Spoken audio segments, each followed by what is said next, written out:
What's up? Welcome back to my channel. In this week's video, I'm going to be responding to negative comments on my YouTube channel and in the Facebook comments. Negative comments are going to happen no matter what. No one's perfect. People aren't always going to like what you do. So I thought I would go through several of those comments, even though I might explain myself in the comments. People don't read the comments. I can't expect everybody to understand or know my changes if they're not reading the comments or watching the videos. Haters gonna hate. They're going to put what they're going to put no matter who's watching, listening, but they don't care. So let us get started on this video. Number one, I had a negative comment come in about my music being too loud in my YouTube videos. Now, where this is true in the beginning of my YouTube journey, because I don't know, I was hiring editors for $5 a video and they were amateurs, and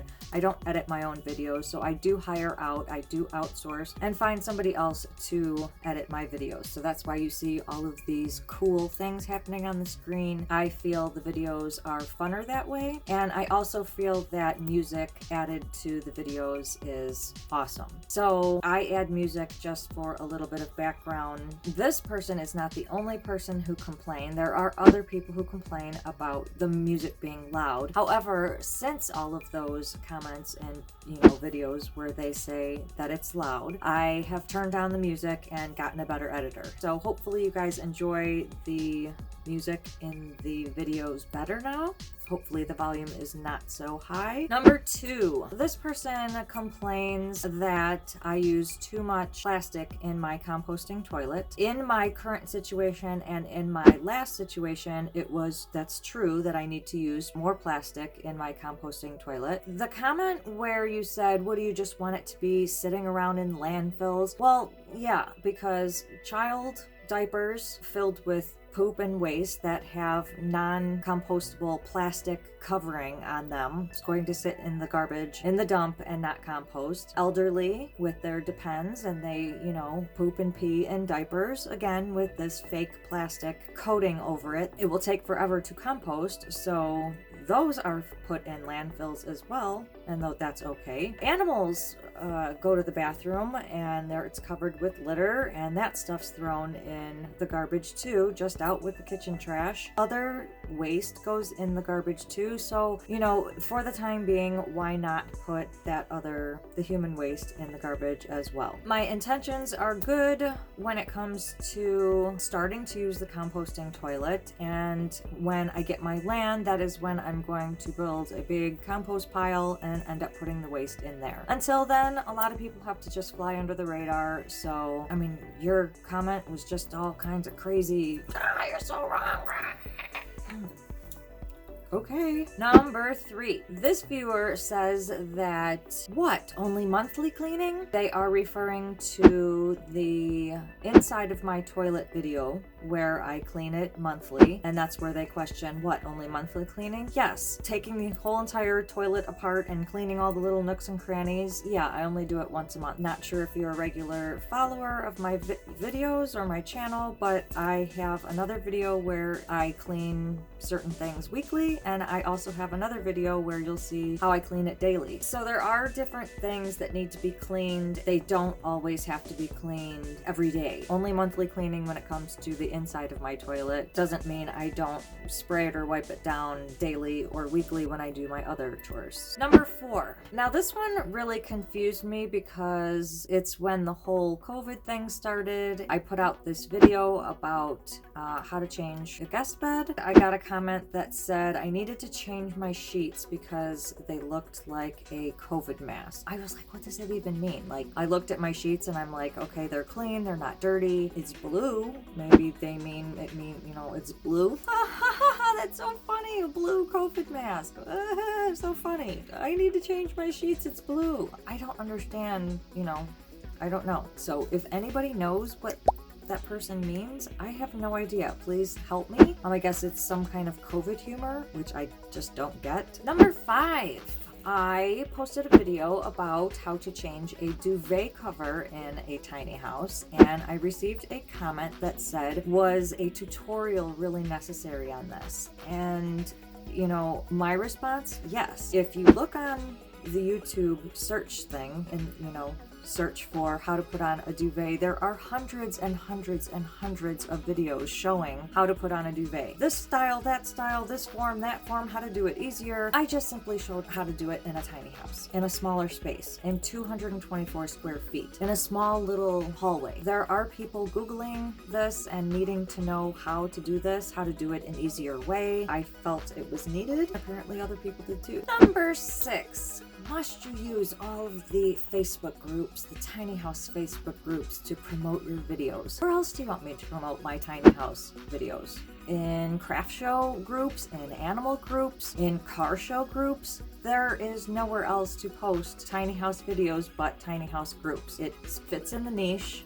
They have everything to do with tiny houses. There are people who post tours, events, selling their products, but my videos aren't allowed? I don't get that. What is it about my videos that you don't like, that you accept everybody else's videos showing how to live either in a tiny, or showing how to get financing, or showing a tour of a beautiful tiny house? What's the difference? I'm showing my personal experiences and how to live inside and outside of a tiny house, and it's actually helping a lot of people. Also seeing more channels come up where people are living the lifestyle and showing others, how to live the tiny house lifestyle. They are beneficial, and yeah, some groups don't like them, but a lot of groups do, and a lot of people like them, and I'm supported. Number 7, you have way too many complaints in life. This is a negative comment that had to do with my video, 10 things that I constantly do in my tiny house. I'm not sure if this person got very far because the number one thing was doing dishes and putting away dishes. In my tiny house, at least, I have this little dish drain. There's not much counter room to dry the stuff on. I have no room for a dishwasher. People who live in a bigger house that have a dishwasher don't have to do the dishes all day. When I lived in my apartment, I put all the dishes in there, rinsed them off, put them in the dishwasher, and did the dishes once. And then I put the dishes away once. Not once in the video did I complain about doing the dishes or putting away the dishes. I've had to get used to it, but I didn't complain. I just said it was exhausting. It is exhausting to have to constantly get up and do your dishes, and when you just want to put them in a dishwasher and do them once. When you live tiny, you can't do that. So that is one thing that you constantly do in a tiny house. It's not something that somebody constantly does in a regular house, especially if they have a dishwasher. Number 8. I can't recall which video this person was commenting on, but they said, I definitely didn't do my research. Maybe I was just trying to save money. And they feel sorry for me. Don't feel sorry for me. I don't have any regrets on the builder I chose. Everybody learns from their mistakes. Everything happens for a reason. The company that I chose was just a mess at the time. I have no idea how they're doing now. I have not followed them for 2 years, but I definitely did do my research. I did a whole year's worth of research in order to plan for this, and the builder I chose fit within my budget. I did my research. I did a lot of research.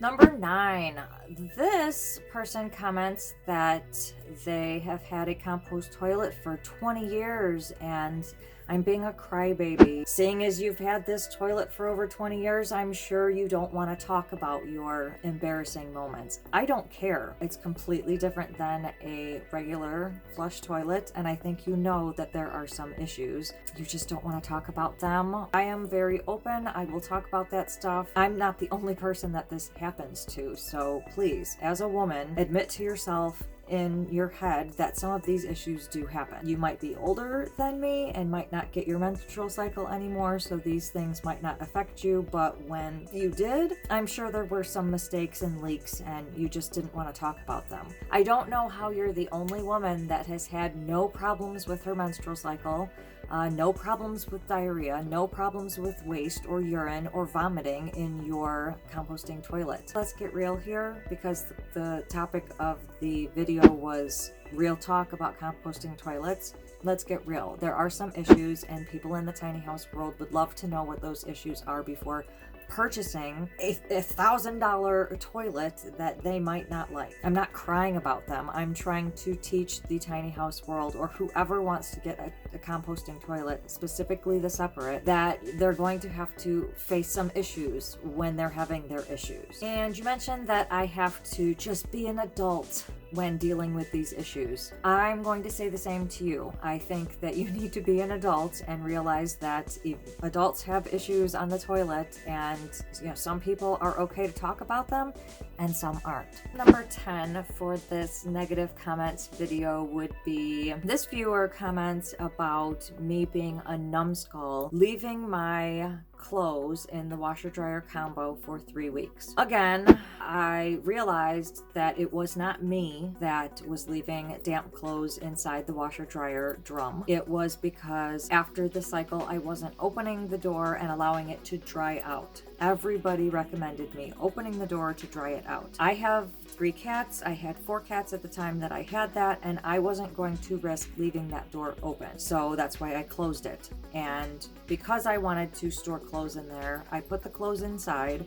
There was still moisture and wetness from the cycle before, and it stays in there for weeks until you open it again. Because when I opened it again to do the laundry, at one point I felt in the ring, the lip, and it was still wet. Basically, the name calling and the insults are not necessary. Just read a couple of the comments and maybe you'll get caught up on what's really happening. And because of your comment, I went and put in the pinned comment so that everybody could read that as the first comment after they watched the video that I made a mistake. I wasn't opening the door, but I wasn't putting wet clothes in there. So that was 10 negative comments that have been left on my channel or in the comments on my posts on Facebook. Trust that there's going to be another video because more negative comments have started coming in. And I guess you can't escape them because there's going to be pros and cons to everything you do. Not everybody's going to like what you do, and not everybody's going to offer constructive criticism. They're going to throw judgments at you and give their opinions and advice even though you might not want it. But I do appreciate the suggestions that come in. I may not take all of them, but those are welcomed. But the insults are kind of just like, why? I just don't know why. So if you guys like this video, please give it a big thumbs up, and don't forget to hit that subscribe button below and click the notifications bell so you can receive a notification every time I post a new video, which is every Sunday. Thank you guys so much for watching. I'll see you in the next video. Me responding to them, so let's get started. That will take forever to decompose or compost. I don't know which one it is. So there are different sets of no, don't put that. And a lot of people like them, and I'm supported, so